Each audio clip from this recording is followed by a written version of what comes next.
Ilia Topuria has an opportunity to join the new legion of the UFC's roster, out with the old, in with the new. But he has a major obstacle standing in his way: the former featherweight champion, the current BMF champion, Max Holloway. That's the man that's standing in front of him, and if Ilia Topuria can dismantle him, he will absolutely be the new face of the UFC, at least in the 145-pound division. So that's what we're here to talk about, folks. Major title implications, UFC 308, and as always, breaking it down with me is my co-host, the Santa Fe Bomber, the New Mexico native, AJ, a historic Blessed Express fan. Listen, man, pride is on the line, ego is on the line, but more important, there is a shiny gold belt, and this is going to be the determining factor, if you will, man. What's next for the UFC? You tell me, brother. What are your thoughts? This really is the turning point, Derek. You're even talking about it like you're saying, man. Either the media is going crazy that Max Holloway's old. He's still a young fighter in the game, brother. He's got a lot of miles left on those knuckles, but Ilia Topuria has a chance to be that dog right now. Very excited for the opportunity it presents, and nonetheless, the stat card we got following, it's going to be a very, very fun weekend. I was going to say, man, co-main event, let's not forget Bobby Knuckles, Robert Whittaker, the former middleweight champion. Now you get to fight Boers. You got Hamza Chimaev, the Wolf, right? So now it's another turning point. Hey, Chimaev, 170, 185, what division do you want to take over? And if it's 185 pounds, yeah, you got a big test in Bobby Knuckles in front of you. So, folks, we're going to jump into all of that here in just one moment. Before we look at what the card has to offer, we do need to take a step back and assess what happened last week, UFC Vegas 99, and AJ, I hate pulling up this screen and seeing a ton of red. Listen, 1-3 on the Bloody Water Podcast consensus picks. It was a rough night at the office, man. Go ahead. We pride ourselves more than anything on the consensus picks, so just talk to me about what happened here.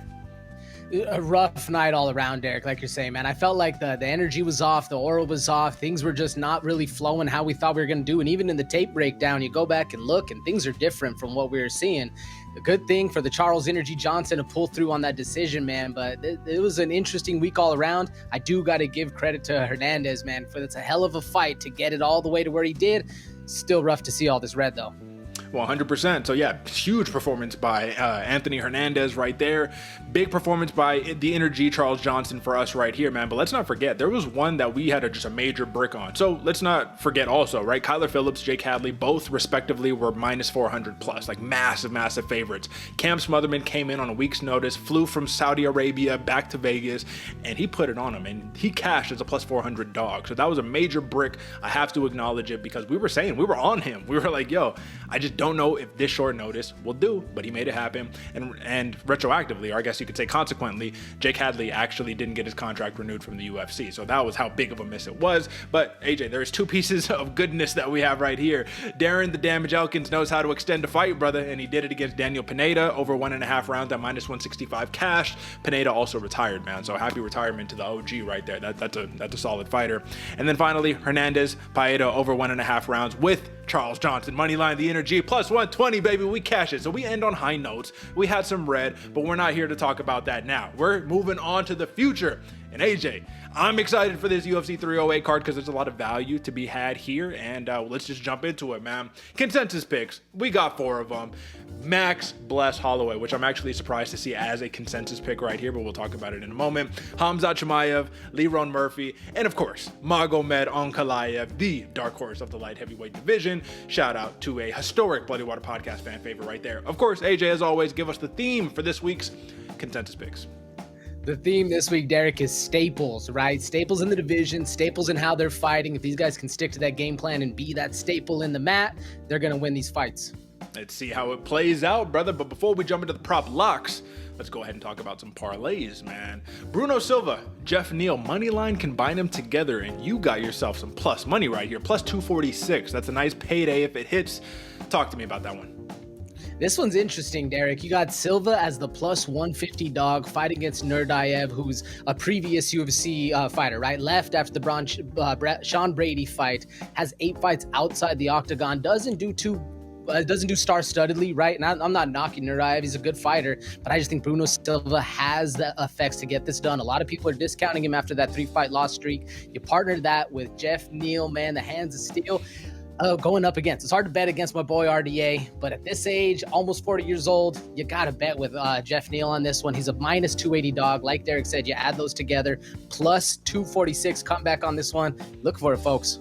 Cash it. Everything else that we got right here is going to be pretty chalky, but sometimes chalk wins the day. Fakhretdinov versus, or it's not versus, but I should say take Rinat Fakhretdinov. Add that together with Lerone Murphy moneyline -103 right there. I think that's a pretty solid play. And then of course we got some prop locks right here. AJ Rebetsky Orobai over 2.5 rounds. This is interesting. This will come back to play a little bit later, but talk to him. This one's interesting, man. Both fighters, I feel like, struggle with top-tier opponents, and I'm not saying either of these fighters are top-tier, or they can be for sure. Haven't proved it yet, but I'm expecting a lot of grappling out of this one, fighting for position, leading to a longer fight. I like the over 2.5. Fair play. And then I got Jeff Neal, hands of steel once again against Rafael Dos Anjos, over 2.5 rounds, -185. I think Neal with the size advantage is going to be able to stuff the takedowns of RDA, extend the fight, and we're going to see a nice decision on our hands. And then to kind of wrap us up right here, we have how many, we got one, how would you say, contentious pick this week here, AJ, and this is the flyer. This is Shara Bullet.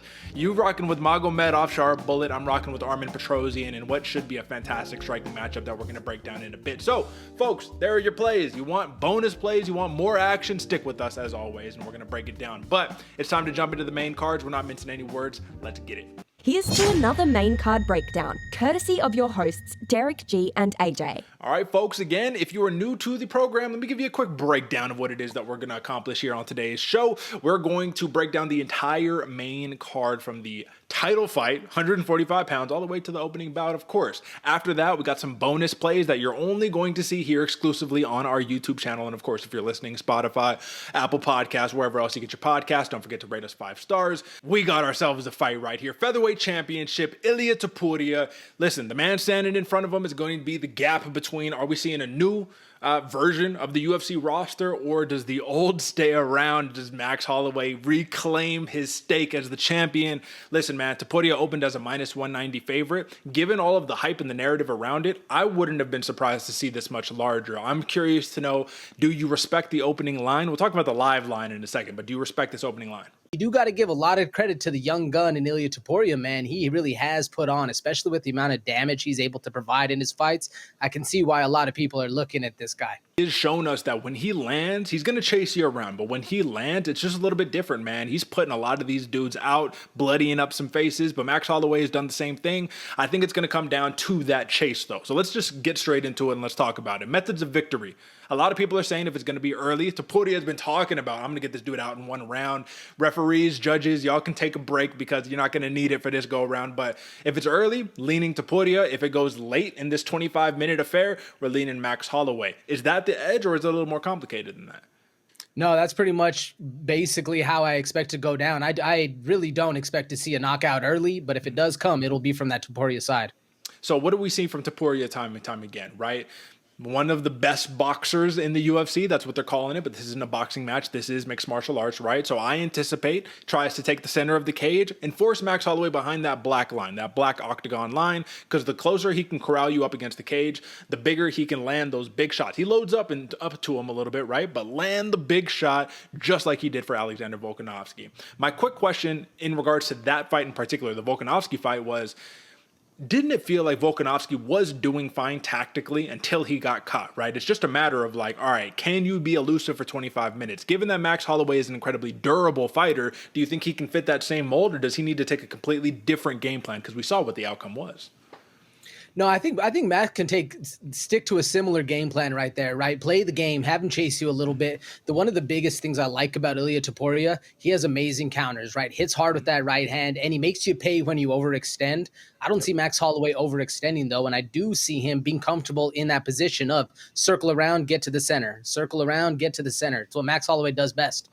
Listen, man, everybody's looking at this fight, and they assess it in a pretty simple way. They say, you got to lean with the young gun in Topuria, even though they're like 2 years, 3 years apart in age difference. But you got to lean with the young gun Topuria because not only is he the new generation, not only is he the new scary fighter, he just got more tools. And you have to argue that it is true, right? He does have more tools. If he wants to take this fight to the ground and kind of hold Holloway down, I don't see that being out of the realm of possibility. So that's where Holloway's entire ethos of don't get caught up against the cage has to be flawless for this fight in order for him to win, in my opinion. But like I said, man, this is going to go a bunch of different ways. We're here to talk about numbers, and we're here to provide value. So the biggest number that we need to talk about, man, live odd, plus 200, Max Holloway.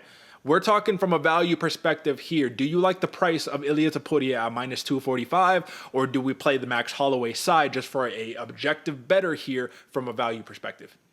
Objective better, Derek. I do not like that for the Ilia Topuria odds, man. It's a little too high with, and I don't want to say uncredited or like undeserved accomplishments, because the guy has been putting in work, but going up against this level of combatant, I don't like those odds at all.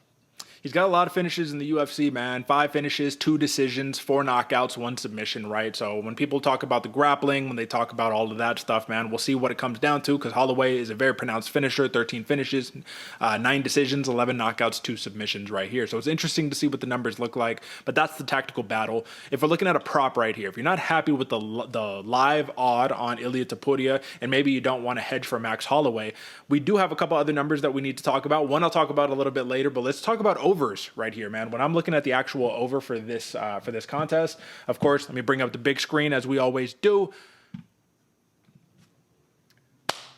There are a couple of spots that we do need to take a look at from a value perspective. Of course, let's bring up the big board, AJ, and let's take a look, I should say, at the over right here. 4.5 rounds. It's a big time over that we have here. And when we look at that 4.5 rounds, minus 105 for the over, minus 125 for the under, which is actually pretty interesting because that does not go in your favor if you're a Max Holloway bettor. But let's just take a look at those odds, man. Do you see value in minus 105 over 4.5 rounds? Off the top, Derek, I don't. I don't know if this fight's going to go to decision, but for 4.5 rounds, right, like the vast majority of that fight, I see both of these guys putting enough pressure, enough damage on each other to get them out of there before that. Interesting. So you're seeing a finish from the Holloway side. You're seeing a finish from the Topuria side, and we're liking the under minus 125. We're going to talk about this a little bit later. This is going to play into something that you guys are going to want to stick around for. So the ultimate pick right here, man, because I was a little bit surprised to see that this was a consensus pick for Max Holloway. After reviewing more tape and after just looking at the legacy, I said I have to roll with him until he definitively does get beat by a man that's not named Alexander Volkanovski. But I want your reasoning for why you're picking Max Holloway, because a lot of people, man, are rightfully so on Ilia Topuria. This is going to be the proving grounds right here. Give your assessment. I'm going for Holloway in this one, Derek. One, I think it's a big moment for Topuria, right? You're watching the body language of the guy, and you can't base everything on this, but he's hyped up, man. He's strenuous about how this fight is going to go. But nonetheless, man, Max Holloway is not at all washed up, right? He's nowhere near being out of this career. He could probably be arguable entering into his prime going for this one. And there's a lot of people that discount what has happened in the past because of Max Holloway, the Volkanovski fights, right? The inclusiveness into the BMF. But I do think Max Holloway presents the skills and the range and the durability to be able to nullify all of the effect that Ilia Topuria has and do that in a style where it's going to be very exciting. I don't expect, I'm curious if he's going to actually point to the ground in the first 10 seconds, because I do think it's a bad look if Ilia Topuria goes after that and goes and takes a shot after that. It's funny you said that, because that was actually my assessment right there. I truly do feel like Topuria has talked up such a big game to kind of play this Conor McGregor-esque role that you kind of have to live up to it. So if you go and you start shooting early and you just try to hold in control, it's going to be a bad look, and ego plays into this. Let's not forget, Topuria has landed a knockdown in 5 of his 7 UFC fights, and if you're looking at the kind of grappling side of things, not for Topuria but for Holloway, man, 84% takedown defense in 29 UFC fights. This is going to be an incredibly competitive matchup right here, and I think that you have to play the value side, which is Max Holloway at current plus 200 odds right here for the former featherweight champ, current BMF champ, and that is your consensus pick for the main event. And new, there we go, and new people. That's what the play is going to be, Max Holloway. So ride it and let us know what you think in the comments below. But AJ, we have another banger that we need to talk about right here. Bobby Knuckles, Robert Whittaker versus Boris Hamzat Chimaev, man. And again, look at the opening odd, minus 195 for Chimaev, plus 155 for Robert Whittaker. Now, if this was a 3-round fight, completely understood, right? But this is a 5-round fight. We're getting more and more common with the 5-round co-main events here in the UFC. And my question to you, man, is like, am I seeing something wrong? Because I'm on the Chimaev side here, and I do think he has a very clear path to victory. And I think this is going to be a hard fight for both guys. But 5 rounds, man, we know Chimaev has arguably like 1 round of like hard, like go for the grappling, and then everything starts to taper off. Does that mean he can't get a takedown anymore? No. But if it trends the way that the Kamaru Usman fight trended, you gotta like Bobby Knuckles. What do you think? Absolutely, Derek. Not only the Kamaru Usman fight, but the Gilbert Burns fight as well, right? Has that one great solid round. And if he can get it done in that round, he's an absolute killer. But after that, we see the game plan start to unfold, right? We see the flaws that Chimaev presents, and Bobby Knuckles, right? The Reaper can get in there and exploit those holes like the best of them. So, question right here, as a bettor, right? Just like coming from a betting perspective, I don't care who you're on. All you're looking for when you're looking at a fighter is you're saying, can you get to this one spot that I believe that you can get to? And if you can, if the answer is yes, that's all that you can ask for. If they get a finish, awesome. If they don't get a finish, you know they got to the spot and that was worth betting on. We know Chimaev does one thing really, really well, and that's take really ridiculously far shots from places where you shouldn't be shooting from and use the cage as kind of like a backboard to be able to then climb up to the hips, gather control, use a lot of energy, pick them up and slam them on their head and do all that fancy stuff. But he gets to a spot. And every time that we bet on him, he has gotten to that spot. When we bet on him versus Usman, he got there. Can he get Robert Whittaker's back and put him in a position where he's mounted on the ground like he did to Usman, or put him in a position where there is an actual threat for a finish here in the first 2 rounds? Do you think that's a real possibility for Hamza?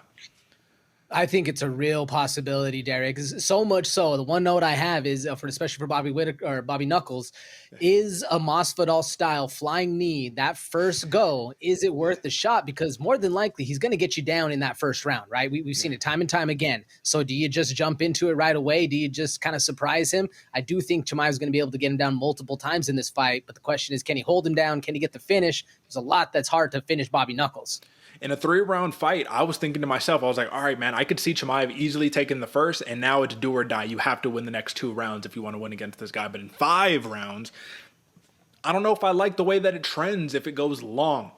Now, I do think that Chimaev, man, like this dude has the ability to get the takedown and hold you there. But what are the judges scoring that right now? You know what I mean? If Whittaker could land in some good shots, it'll have a good argument the way that Usman did. But when you looked at the final tally, everybody knew that Chimaev won the fight against Usman. And I don't want to keep bringing that up because Usman's a 170-pound fighter.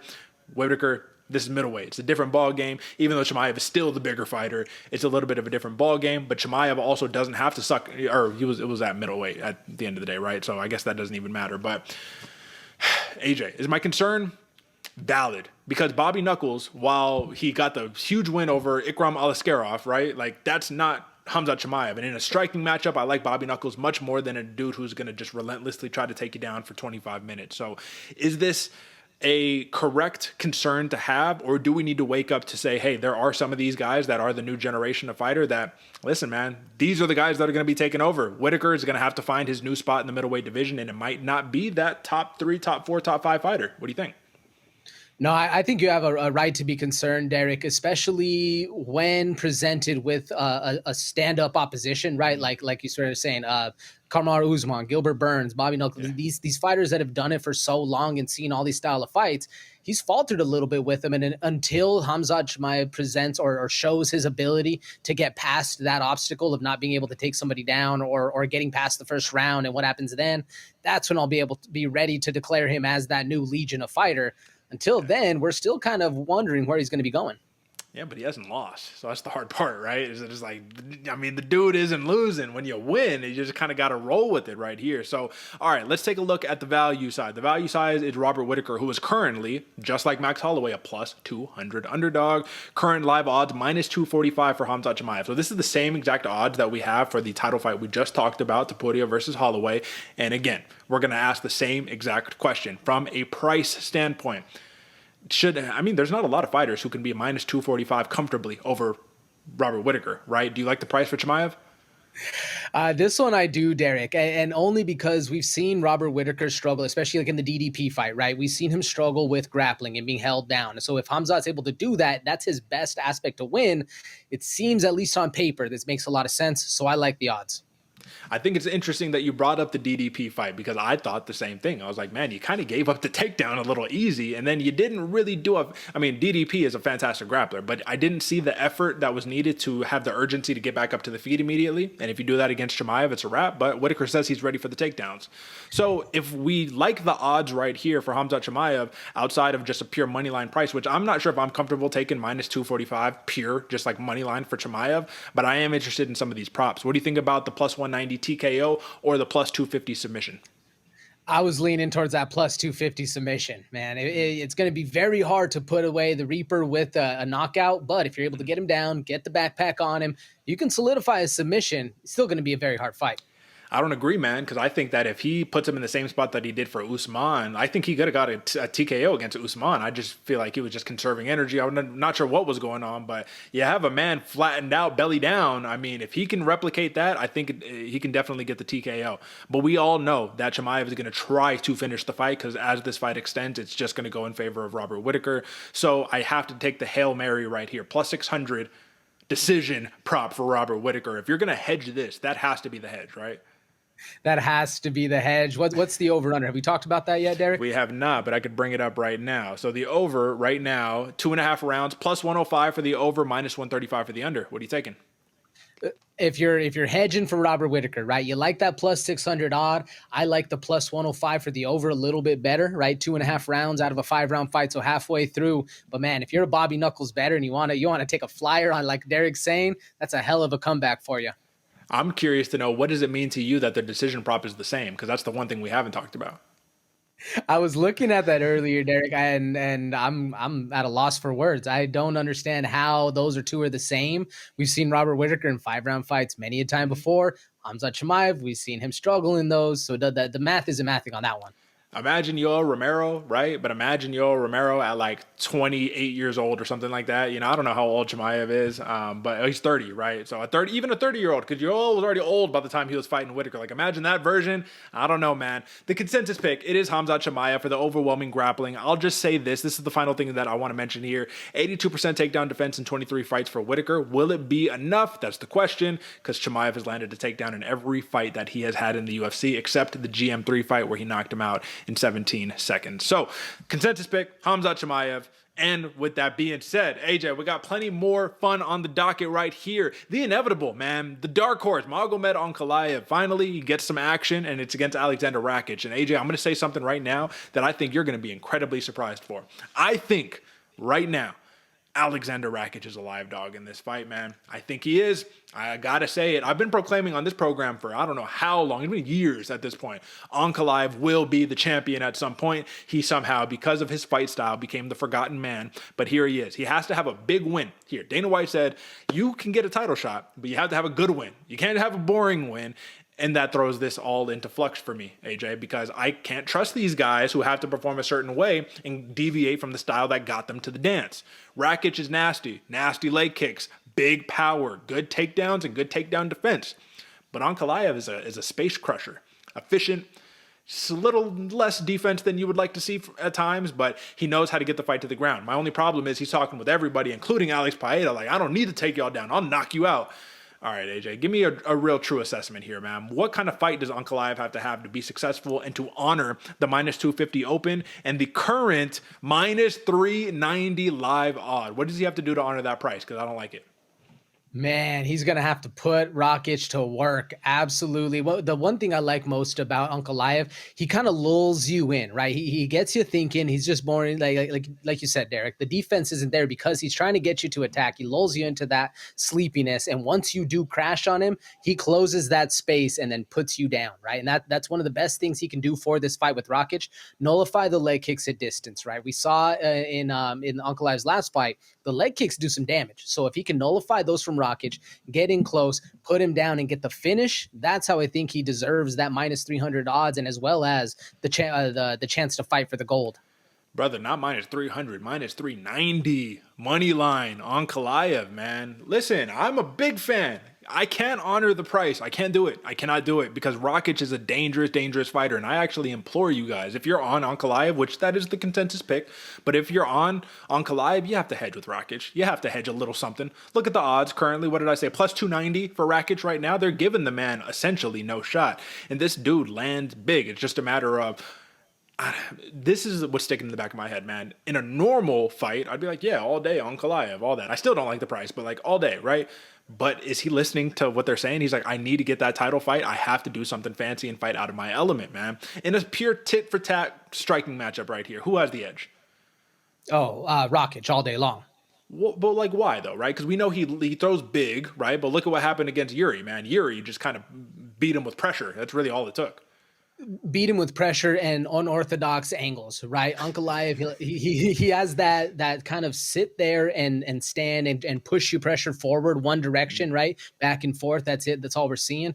Rakic has the ability to be able to cut angles, hit some solid leg kicks, has power in the right hand, basically has all the skills that Ankalaev has, a little more athleticism, a little bit more speed, but also the pedigree that has followed Rakic. I mean, 2 years ago, man, we were talking about this guy's on top of the world. Now he's kind of faded off into the ether. Yeah, I mean, before Ankalaev, Rakic was the forgotten man, you know what I mean? Or he was the guy, right? So, like, yeah, they kind of swap spots right here. So, this is what I will say, man. Minus 105 decision prop for Ankalaev, to me, says that he follows the normal game plan, like the normal game plan that we like. And I like that price. Like, I'll take that price all day long because I don't really see him knocking out Rakic per se. And I'm not sure if he's going to be able to get the submission on Rakic or if he'll even look for the submission because when you look at Ankalaev, he has 0 submissions in the UFC. All of them are knockouts. So, not sure what he's going to be chasing. Rakic, again, he lost due to pressure, but given that Ankalaev is a kind of technical fighter, I don't really see that being an issue. I just kind of look at this, man. Ankalaev, if he wants to win this fight, he has to cut the cage off. And that is one issue that I see. He tends to follow a little bit. And if you follow against Rakic, he's going to lull you into those traps. So if he can avoid the leg kick, I think minus 105 decision is the play for Magomed Ankalaev, or you can like parlay him into something. But again, AJ, I'm sorry, I can't take minus 390. I can't do it. What's your last takes on this? I can't do it either, Derek. I'm interested to see how, like, if we're even able to see the sniff a plus 1200 submission. I don't think it's going to happen. I like the minus 105 decision with you. All right, fair play. Keeping it pushing on along. Lerone Murphy versus Dan Ige, man. So Dan Ige gets a lot more notice this go around versus his last one, but this is a tough fight, man. For Murphy, there's one thing that I always think about when I break down his fights or when I see him fighting is he's just very technical. That's always the first thing that comes to mind. And Dan Ige, not to say that he's not technical, but he's a much different style of fighter. So what did you think about the minus 170 open for Lerone Murphy, which is currently sitting at minus 290? Big splash for Murphy, plus 235 comeback for Dan Ige. So this is swollen well into the favor for Lerone Murphy. Yeah, I mean, recency bias, I think, is playing a lot into this one. And don't get me wrong, I do think the advantage goes to Lerone Murphy on this one. But with the way Dan Ige has been performing lately, taking the short notice replacement in his last fight, like there's a lot of things that people are looking at on paper that don't necessarily transfer over to how Ige fights. I do think that in the pressure and in the style of fight that Ige has, this is a really good matchup for him. He just needs to be able to find a way to nullify that distance, nullify that speed or that size, and be able to actually get this fight to where he needs to and do some damage on the inside. Here's the problem, dude. So, like, on one hand, yeah, like Lerone Murphy, he's taller, he's longer than Dan Ige, and he says that this dude can't strike with me. He says it's just not going to happen. I'm more technical, I'm a better striker, I'm an elite striker, and he knows that. But that's not actually where I see the problem coming in here. The problem that I see here is that Lerone Murphy will trick you. He will tell you that he is this striker, that he's just going to be technical and tit for tat, and then he'll shoot the double on you. Then he'll get the takedown. Because if you're looking at it, this dude has lands 5 significant strikes per minute in his fight. So he's a high volume fighter, but he also is landing a significant amount of takedowns at the same time. And Dan Ige, the only problem I have with him is he wants to land the big shot. But what's the thing that's going to stop you from landing the big shot? The threat of the takedown. He's been taken down 21 times in his last 10 fights, and he's 4-6 in that span. So given that you have a dude who has the best of both worlds here, I just think that this is Lerone Murphy's fight to lose. If you get caught, of course, anything can happen. He's a tricky guy, very technical, minus 150 decision prop. I'm not even mad at that, AJ, to be frank with you, but it's still not a price that I'm willing to pay. This is a guy that I throw in parlays, which you have already seen. We've already discussed. Lerone Murphy isn't a parlay, but you got to get him now. You got to get him quick because the closer that we get to the fight, the higher and higher that number is going to swell. Again, minus 290 is the current odd that you can cash Lerone Murphy at. But talk to me real quick, man. Dan Ige, he's not out of this fight. He wouldn't be in this fight if he didn't have a chance here. So what's the path to victory for 50K Dan Ige? Ooh, man, if you're going to win this fight as Dan Ige, you got to stay safe at distance, right? That's where Murphy has his biggest advantages when he's hit there. And yeah, stay off the cage too, because Lerone Murphy has great takedowns on the cage.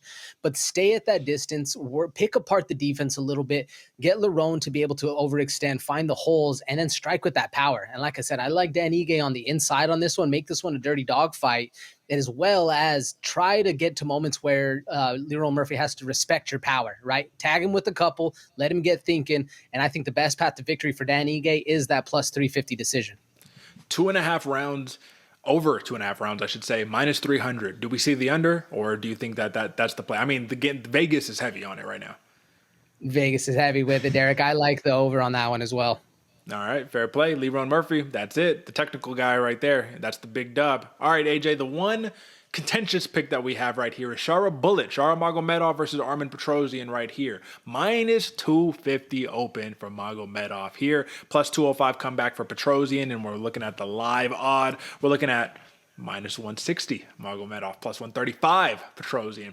Well, I was saying, man, I was like, I respect Magomedov, man. Like, I think this dude's a fantastic striker, but I was like, yo, they're disrespecting Armen Petrosyan, because this dude right here he's legit, man. He's 9-3, right? He is what is he? He got 3 decision victories in the UFC, right? So the man has been able to get the job done, and he's a fantastic striker who's fought a bunch of grapplers. This is a striker's delight. In a pure striking matchup right here, we have to talk about the X's and O's, because you tell me right now, everybody knows what the answer is. What's the strongest asset of Shara Magomedov? What's his best skill set on the feet? Ooh, kicks. That's what I would say. Easy, like without a doubt, right? We know if you give him space to kick you, it's going to be problems. But let's not forget, Armen Petrosyan just fought a guy who's pretty good with kicks too. You remember, right? Chris Leroy Duncan, CLD, you know what I'm saying? And he got the victory right there. And it became an output issue for Duncan, right? So what did Shara say? This dude's going to wrestle me. He doesn't want to strike. Hey, listen, man, it's all in the game right here. He's fought a bunch of grapplers. Now maybe he breaks a little bit out, but I think it's going to be more than that. I think he attacks the legs, crushes space, and tries to crush the distance to get rid of the kicks and just make it more of a more classic, kind of like a Muay Thai boxing match without the big flashy kicks. But you tell me, I could be reading wrong into the scenario. What do you think? No, I agree with you, Derek. If you're looking at how Petrosyan's going to win this fight, it's going to be nullifying the kicks. It's going to be closing that distance and fighting off the front foot. Petrosyan is a hell of a hammer, and when he's able to walk you down, find some traps, set up some traps, and then capitalize on them, he looks really well. I also give the advantage to him in the hands, right? The striking he's able to put together, the combos he's able to put together. If he's able to outstrike and outspeed Shara Bullet, man, he could be looking at a way to victory right here.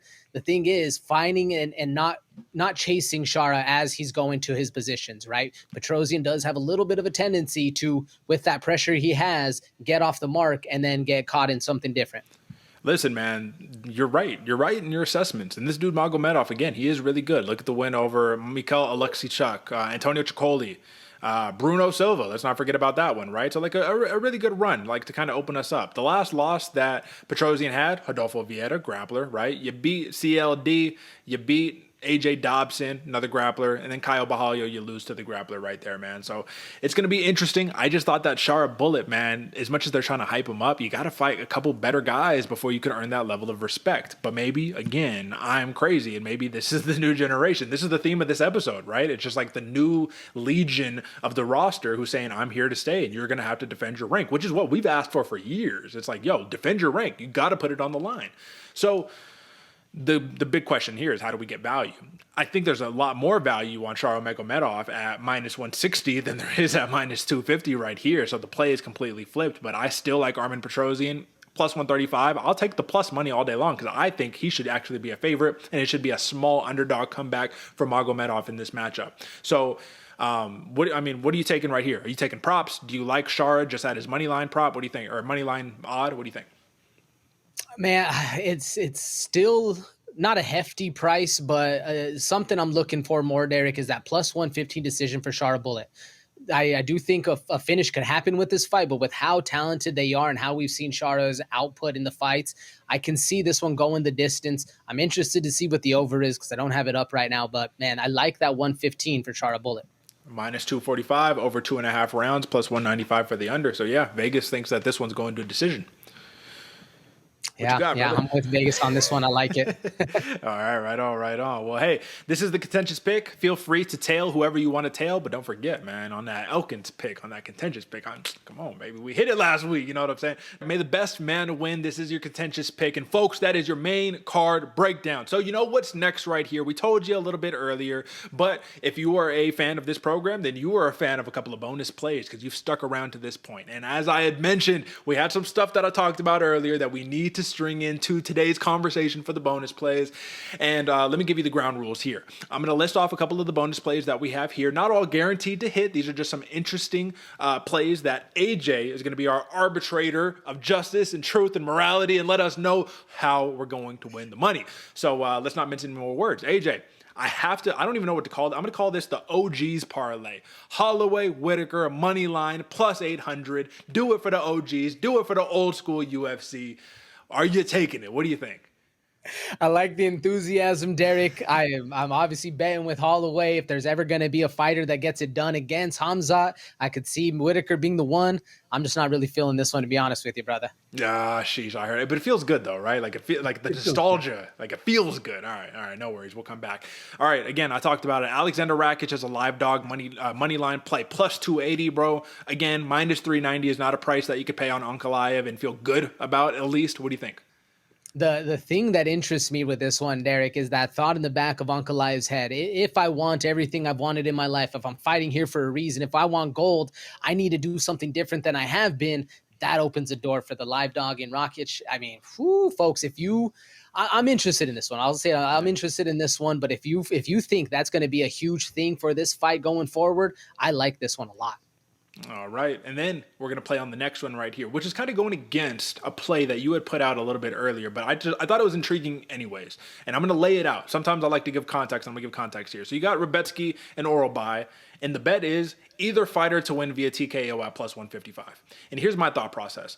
Both of these dudes, even though the distance is the play, and I can understand the play because we say, all right, both of you guys are like top heavy fighters. You're not going to be able to probably get the finish because you're both like talented, high quality grapplers, right? So this is going to ride out to a decision. But my thought process is when you're the guy that breaks people, that's what happens to you next. When you fight another guy who can break you, what happens when it's the middle of the round 3 or it's the end of round 2 and you're mounted and you're in a bad spot and one of them isn't able to get the submission because you guys have fantastic choke defense and all that, and you start dropping elbows or stop dropping the ground and pound, and then just it ends, right? The referee stops it.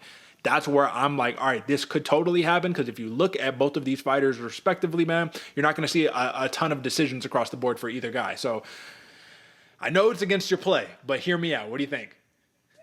To be honest, Derek, when I was looking at this, I had a little bit of trouble trying to find a prop lock that I was like, man, this is for sure going to happen, because I see where you're coming from, right? Yeah. Especially with Rebetsky. If he's able to put the work together, stop the ridiculous amount of takedowns that Oralbai is going to be shooting, I can see a knockout coming for this one. I do think it can still go with my prop lock as long as it's after that 12 and a half minutes. I'm cool with it either way. Yeah, there we go. All right. And then the one that is the most down to earth right here, Ilia Topuria, Max Holloway, over 3.5 rounds at minus 125. Folks, I just think that this is a fantastic play right here, and we had to talk about it. I know we kind of had some interesting words to say on it a little bit earlier, but what's the final take right here? I like this one a lot, way more than I liked their over 4.5 we were talking about before. This makes sense to me all day long. I genuinely, if there is the pointing at the ground, I don't think it's going to last any more than 30 seconds. I do think defense will come into play, right? Bravado will be out the door whenever those cage gets locked. I think this is the most likely to hit out of all of them. All right, you heard it from the man himself. You want a bonus play? Topuria, Holloway over 3.5 rounds, minus 125. Run to your sports book and go cash it before that line does change. All right, folks, with that being said, we're moving on to the unknowns of today and the stars of tomorrow, the sleepers, baby. Let's get it. It's time for some fight night. If you ain't paying attention, you're going to sleep on me and I'm going to wake you up. All right, folks, so we're going to break down a couple of quick fights here for you. We got 2 of them on the docket for this loaded UFC 308 card, and the rule is it has to be on the prelims, it has to be free, and it has to be cool enough to where you go tell your buddies to go turn it on. You have to watch it. Trust me, just spend a couple minutes watching this fight with me. It has to deliver. That's the point of the sleepers. Ibo Islam versus Rafael Chiqueta, and if I butchered the name, brother, I'm sorry, but you already know he's a UFC debut in Rafael Chiqueta, undefeated Brazilian prospects, 8 wins by KO, 2 wins by submission. Fighting, man, just look how stacked both these fighters are, right? Fighting Ibo Aslan, 100% finish rate, 13 KOs, only 2 fights outside the first round. Folks, do not blink on this one, man. This is going to be a very exciting fight. We've been talking about the new legion, the new age of fighters all day long. Both of these are these guys right here. Fast, durable, powerful, this is going to be a very exciting fight, folks. If you're unfamiliar with this name, I'm not surprised because this is going to be a UFC debutant, but you actually should be familiar because the man has fought in PFL, Bellator, LFA, like the whole nine. Like this dude's been around. And he's fighting Rinat Fakhretdinov on a short notice bout. Now, the one thing that makes this a sleeper, it's not Rinat Fakhretdinov, believe it or not, because the man is going to try to wrestle you for 15 minutes, but it is also kind of because he is going to try to wrestle you for 15 minutes. The man's gas tank is bound to wane. Well, what does Lil do? He comes in on his UFC debut. He has 8 first-round knockouts in his career. More important, the man is one of those like boxing UFC type cats, right? Like an MMA dude who has boxing experience and who has actually had a boxing match, like professional boxing matches. So what I think is you're going to see nasty striking from Lil early, a bunch of takedowns from Fakhretdinov, and if he can survive the grappling of Fakhretdinov and take this fight a little bit later on, I see a knockout incoming. A finish, I should say, but I see something incoming here along the lines of the Fakhretdinov fights that you've been seeing as of late, man, where it's control, and then it is whatever happens. So this is going to be a fun fight to kick off the card. This is the first fight of the night, and especially since this is happening in Abu Dhabi, and Dana White always has to deliver when it comes to these cards, I think that this is going to be absolute fireworks. So, with that being said, that was your sleeper. And to conclude the program here today, folks, we got some news and notes for you. We got a couple of things here, AJ, that we need to bring to light, bring to attention. A random guy, right, just asked Dana White to sign him to the UFC, and Dana said yes. Now, this is definitely that's a caption, but let's just hear it. Defeated elite athlete from Tajikistan, Nabotov Doropsho. So, if you didn't catch that part right here, my man, his name is, I'm not even going to try to pronounce it. I'm not going to try. You could see it, though, right here. You see that name? AJ, give it a shot. You want to give it a shot? Can you? Duraboshk Nabatov. You did it much better than I could. All right, let's continue. 9 win, 0 lost. Dana. It goes like that. It goes more or less like that. As it goes on. Ready, fight to show. Please give me Dana. I want to fight. What's your record? 9-0. So he asked him, what's up? This is an interview right now. Where were you at on the Contender Series? How old are you? 25. How old? 25, yeah. 25 years old? Right, yeah. Lightweight? It's a lightweight. Yeah. Where were you on That's the Contender unreal. Series? The Contender Series. But check just this ended. out Where right were here, you? AJ. This is what happens when you shoot your shot. He says, come on up. My man entered the arena as a fan, exited, who knows, as a fighter. But this is actually the real deal. There's a follow-up to this here, AJ. So Dana White, he's like, what's up, bro? Look at that. He's like, what's up? Shake my hand. I'm going to bring you over here. And then this dude actually says what's up to Ankalaev. And I think Chimaev is like, this dude's actually a really good wrestler from Tajikistan. So like, this guy's probably known, you know what I mean? But there is a follow-up to this. And the follow-up is, oh, I thought I had a follow-up. Shit. All right. Well, forgive me. The follow-up is that he's going to be able to fight on Korean Zombie's promotion. And if he wins that in impressive fashion, Dana White supposedly says, I will sign you to the UFC if you get a big one. So that's like his Contender Series, opportunity right there. Just give me your thoughts. Give me a reaction, because that's what this is all about, man. Shoot your shot every time, right? I love it. I absolutely love it, Derick. Shoot your shot 100% of the time. Even if you don't think it's a good shot, take it anyway. You never know what's going to happen. And hey, at the very end, you might get at least a foot in the door, and that's all we're ever asking for. Don't forget, if you don't ask, the answer is going to be no anyways. So like, might as well, right? So just a little something there for you. All right, AJ, to keep it pushing, man. Listen, I'm not even going to tell you anything. Just what happens. What happens when you're in a boxing match and you're pissed? You're like, I've had enough. Head kick knockout, AJ. Bro, all right, listen. Undefeated one featherweight, Idris Abdurashitov was disqualified for knocking out his opponent with a head kick during a boxing match. So I'll take the sound off for this. And then again, you're in a straight up boxing match. And this is why we say, actually, AJ, this is actually a good learning opportunity. I have this conversation a lot, because I have some buddies who box and do kickboxing and all types of different martial arts, right? And the conversation we always have is you need to be well-rounded. Because I don't care what it is, there's always going to be something on the opposite end of the spectrum that's going to be able to get you.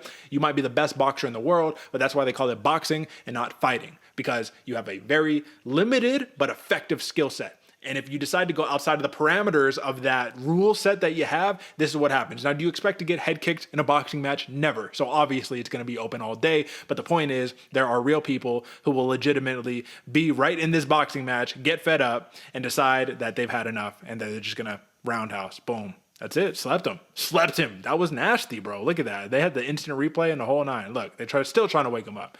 Give me your assessment on the situation. I believe the quote that the fighter that threw the head kick said that thing was like lightning or something like that. Like, I forget the exact quote, man, but he was complimentary about his own kick and arguably, I mean, it was a beautiful kick. Not the only time we've ever seen cheating happen in a boxing fight, right? Some people like to throw the elbows, you get a little headbutt in there. I do think it was the most flashy way to cheat in a boxing fight, though. But hey, man, I guess always keep your guard up. Always keep your guard up. Hey, that's the rule right there, right? Just you never know what could happen. All right, man. Let's keep it pushing. Next thing that we got right here, interesting. Let's just hear it out. Hamzat Chimaev shuts down rumors that he's unable to fight in the USA. Now, to avoid playing too much of this, here's the quote: "I've been in the US. I've come to the US, but a lot of shit things happen in my life, being sick, surgery, so that's why I've not been fighting like before." Now, AJ, really quickly, I just need to say that this can get into some very tricky territory because there's diplomatic issues here with the Chechnyan dictator or whatnot that like can just turn everything on its head. So give us an assessment of essentially why is it such a big deal if Chimaev can't fight in the US? Is it a matter of lack of star appeal? Like he's less of a star because he won't be able to? Can he not just hold down the fort on all the Abu Dhabi cards? Or what's the big point of the news and note here? I don't know if it's necessarily as much of a star power as much as it is of a distribution to the entire like Americas and everywhere else. With the amount of fights that are being put on in America consistently, you only have a certain amount of time, like 3 times a year, that he's going to be able to fight in a place that he's allowed. So I do think he can be a star, right? Have that big name. But is your star still shining while it's sitting on the shelf? Not necessarily. So I think it's a huge problem for the UFC, especially with visa issues, tariffs, stuff that are going on outside of the UFC's control, to be able to get this guy into a place where he's able to shine like he's supposed to. Yeah, he was the big thing 2020, right? And then, yeah, we just don't see him. He's pulling out of fights and all that. So even people are saying, they're like, what happened to my man? No shaved head? Where all of the Chimaev stuff that was making him a star? What's going on? But we'll see this weekend. Saturday night, we'll find out. Shout out Max Holloway. All right, this is the real news, AJ. This would have been excited to bring up. New York State Athletic Commission to officially adopt the new MMA rules ahead of UFC 309, which is the 12-6 elbows. John Jones, yes, he is undefeated, especially with this being put into motion right here. To be frank, man, does this change anything? Like, no. I don't think this actually changes a single thing. I think a slicing sideways elbow is going to do just as much damage as a 12-6 elbow. This just isn't the 1980s, dog, and we're not doing karate classes anymore. So, like, you tell me, why is it such a big deal to us? Is it because this is just like the rightful rule set being placed, or what are there larger implications here? No, this is the rightful rule being put into place, Derek. I mean, I'm with you, right? A slicing elbow coming across, you have the front of the elbow that's going to be more likely to hit anyway. You're coming with the top down. You get a little bit of tricep in there, right? You get a little bit of place where you have to be more precise on that one. And especially when a fight's going on, right? You're just throwing stuff. So in those moments, who can tell if it's exactly 12-6 versus a little angle off? That's a big problem in there. So I do like this rule, man. I'm excited to see when they adopt knees to the grounded opponents. We'll see if we ever get there, though. Can I just say that, like, the same people who were like against, oh no, it's so dangerous, a 12-6 elbow, but did they not think it was dangerous when Masvidal kneed Askren's head into oblivion? You know what I mean? Like, dog, hit shins to the dome all day long, but a little elbow. Oh, brother, all right. So I'm glad that we finally have justice restored here to us, but I do have to bring up some bad news right here, man. One of our favorites, Tatiana Suarez, she is out of the UFC 310 fight against Vina Jandiroba. So sucks for Jandiroba, but really sucks for Suarez, who just can't catch a break, dude. She's saying she's not injured, and you're not really seeing like a lot of stuff come back from her end from like a media perspective. So I'm not sure what's going on right here. But I guess my question to you is, man, for Tatiana Suarez, man, the clock is ticking, bro. This is the comeback, and we're still not seeing it. What do you think is going on? That's exactly what I was going to say, Derek. The clock's ticking, and who knows how long you're going to be off the clock after this. And with the amount of pressure, or at least intrigue, that's going into the division, like Tatiana Suarez could get looked over here pretty quickly. Yeah, man. I mean, you look at the comments, and Twitter is a vile place, right? But don't want her to be a what if, because she already was a what if. And now she's back. And now it's like, if it's just a sad story. And she has a documentary. She got like an HBO documentary. I haven't checked it out yet, but I'm hearing that it's good. So it's like, you want to see it. All right, AJ, last couple things right here. This has nothing to do with the PFL. I don't care about that. What I care about is your opinion on, can this be the future of live sports at the highest level? So PFL 2024, this is Don Davis, right? The guy that runs the PFL, saying ESPN Plus, which is not free. You have to pay for ESPN Plus. So like, come on. But doing your pay-per-views on the thing. So like, all right, UFC, you pay for ESPN Plus, you get fight nights, right? They're like, all right, now it's a pay-per-view. Give me $80. And you're like, wait, but I already paid for ESPN Plus. I thought I got the paper. No? Okay, all right. So what if we had a world where you got, look at this, 6 title fights, $6 million checks, right? It's just, big fancy tournament that they're doing ultimately, right? But if you actually aired it on ESPN Plus, so it's just one paywall, not like a dual paywall. This is probably why Dana White's like, yeah, these dudes are bleeding money, and it would be terrible to be an investor in this company, and who knows, because this is just one banter versus another. But can this be the future? Would you love for this to be the future? Is this a utopian world right here? I mean, it's possible, Derek, with the way NFL runs, NBA runs, even golf. Like, there's sports out there that do it, that provide the service, quote unquote, for free. And pay people probably around the same $6 million for an event. Like, if you're looking at the salaries of the entire teams and stuff, it gets a little convoluted. I'm curious to see how many eyes are going to be on this, especially for the PFL, not the biggest organization in MMA, but how many eyes are going to be on this to be able to drive ad revenue, to be able to provide and not hemorrhage that money. Because when I see this, that's all I can think of is absolute hemorrhage of money right here. Well, the last thing that I think of here, man, is that, isn't it, we know this, right? You know this from a psychological standpoint, from just like just a larger world standpoint, but people value what they pay for. They don't really value what you get for free. You know what I mean? So maybe that's part of it. I don't know. I'm already arguing against my own utopian world, so I guess it is what it is. But to conclude us here, man, this is the final thing. This is a kind of a longer thing. All of this, I'm just going to summarize all of this in like one sentence. AJ, man, these new gloves suck for knockouts. That's really what this entire thing says, man. You're seeing an actual legitimately like statistical decrease in the amount of knockouts that you're seeing with like a similar number of fights compared to like a previous year. Of course, you can't put anything definitive yet, because at the end of the day, it's all just random matchups and whatever happens. But you tell me, man, a lot of people were pissed. And I was actually noticing that on the last card that we had, the UFC Vegas 99 card, dog, there was like one finish on the whole card. And I didn't even notice. That's how much of a degenerate I am. Is I just watch him and I'm like, yeah, that was a great fight. How technical, awesome. And when I look back at it, and I was like, oh shit, decision. Jocelyn Edwards gets a submission. Like, wow, all right, dang, no hate, right? Because we already said that was the sleeper or whatever, right? But like, really? And that's it? Out of all the fights, what do you think? I saw something on X earlier today, Derek, where it said Bruno Ferreira doesn't give a shit about the new gloves. He's still chasing knockouts. Yeah. One of the only ones that seems to be able to get it done with the new gloves. I'm not sold yet. I'm not sold if I like them or not. I mean, we're still seeing eye pokes. We're still seeing things happen, right? There's still flaws in the system. I don't know, Derek. We'll see if the numbers actually happen, right? If we see some more knockouts come in or little best pads, I'll be happy.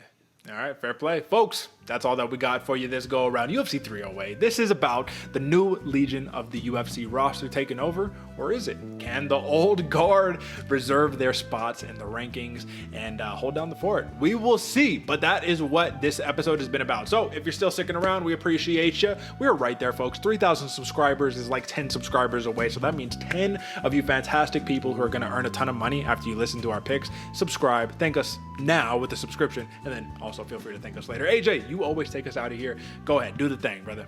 We've been talking about the new legion of MMA fighters all episode long, folks, but if you want to join the new legion of money winners, you already know you need to hit that subscribe button down below. We're going to be here again, man. We got a little short term coming up for this, how this episode's or how the season's going to play out for this gold belt. Derek's in the win, folks, but either way, we're winning you money, and you know I'm hunting for it. It's going to be a fun weekend this week. All right, folks, that is it for us. Catch us next week. Until next time, peace.